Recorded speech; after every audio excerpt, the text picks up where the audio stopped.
Welcome to Sustainable News. What are the headlines? Now, you are aware UK hosting the COP26 Climate Change Summit later this year, tackling climate change and preserving the planet's biodiversity. For now, however, we just had the G7 in Cornwall. It was running up until Sunday, June the 13th. And The Guardian is saying that there's a climate crisis to shrink the G7 economies twice as much as COVID-19. Now, funny thing is, and actually it's not that funny, but Boris Johnson took the trip 230 miles between London and Newquay, which is in Cornwall, by private jet. Now, quite a few articles. The Herald Scotland is saying climate change very much on the agenda of the G7, and the Mirror called the PM plain stupid, creating 5 times as many emissions as when he would have taken the train. Yeah. So just put it in perspective, look at the other people. Bill Gates promoting his climate change book, flying a private plane. Prince Harry flying to sustainable travel conferences in Elton John's private plane. And now we have Boris flying less than 400 kilometers, 230 miles to the G7 summit, doing exactly the same. I would suggest that these people get some advisors, because it's really about setting an example. Next, some good news, but not for everyone. We have the oil companies, Shell, ExxonMobil. They have felt the heat of climate action. Climate activists, they have scored a milestone victory over big oil. This is a Dutch court, and they ordered Shell to drastically cut its carbon footprint.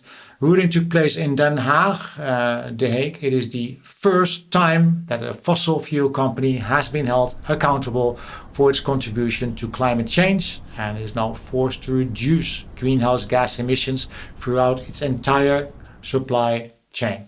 Now, this comes from a total of seven campaign groups, including Friends of the Earth Netherlands, also Greenpeace Netherlands, and they took this case to court on behalf of no less than 17,000 Dutch citizens. Now, the outcome is, for Shell, they will now have to make changes to meet the direct of limiting global warming to the same level that is set out in the Paris Agreement. You may not be aware of this, but Shell is actually said to be responsible for 2.36%, so it's 1/40th of all emissions, and will now have to cut carbon dioxide gases by 45% over the next 10 years. This opposed to their own target, which is only 20%. Now, verdicts is very well received. Greenpeace Netherlands says this verdict represents a historic victory for the climate and for everyone facing the consequences of the climate crisis. Shell is expected to launch an appeal.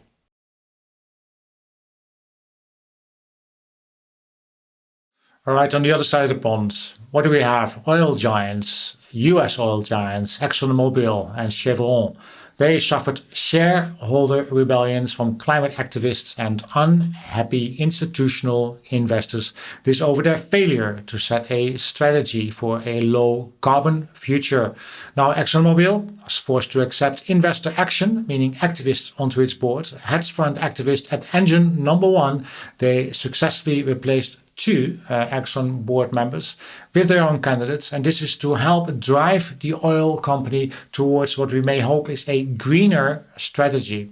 Where Chevron is concerned, majority of the shareholders there, they voted 61% in favor of proposal from her Dutch campaign group. Follow this. This will force the oil company to cut its carbon emissions. Okay, I'm in the UK, and there are articles from IT Pro, from the standard.co.uk, from Sky News, all about the NHS app, which will be used as a digital vaccine passport for traveling abroad. It is very much in effect right now. So you go into the NHS app, and mind you, this is not the NHS COVID-19 app, but you go into the app, you click through 4 different screens, which may seem a little bit confusing, let's say it like that. And it is. But you do get there. You do get the QR code for scanning and for sharing the fact that you have really received those vaccines.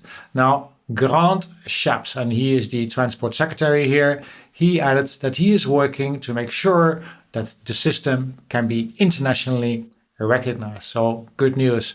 Then there's going to be a number of football matches right here in London, and Wembley Stadium will be the first place to allow proof of vaccination.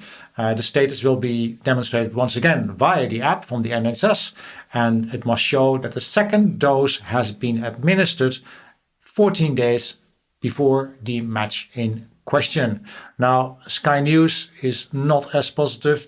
MPs are saying that COVID passport would be discriminatory and the idea should be scrapped. This on the basis of race, religion, socioeconomic background, as well as age, because many younger people have not been eligible as yet to get this vaccine.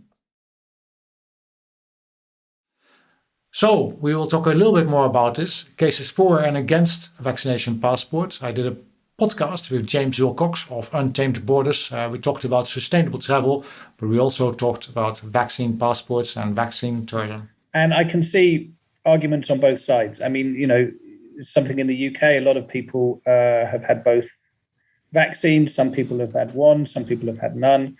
And therefore to allow some people to be able to do things and others not, or others only do it when they've had a test, which costs them money. I can see that it's not particularly fair, but there's also the practicality of trying to encourage, the economies and things to get up. So,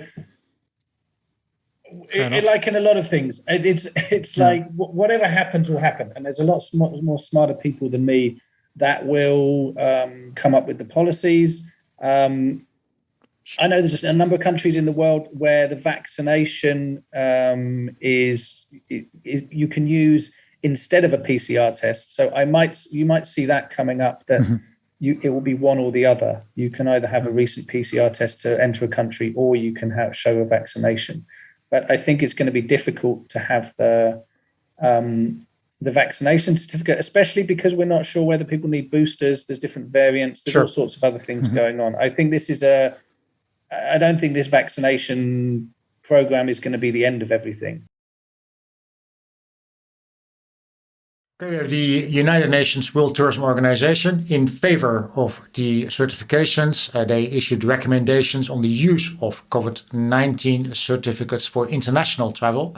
They must be free, they must be universally available, they must be non-discriminatory, they must be limited in time and limited in use. And we have the chair of the committee, and his name is Pascal Lamy, and I quote, "We hope that this recommendation will provide a global ethical framework that will aid the much needed recovery of tourism."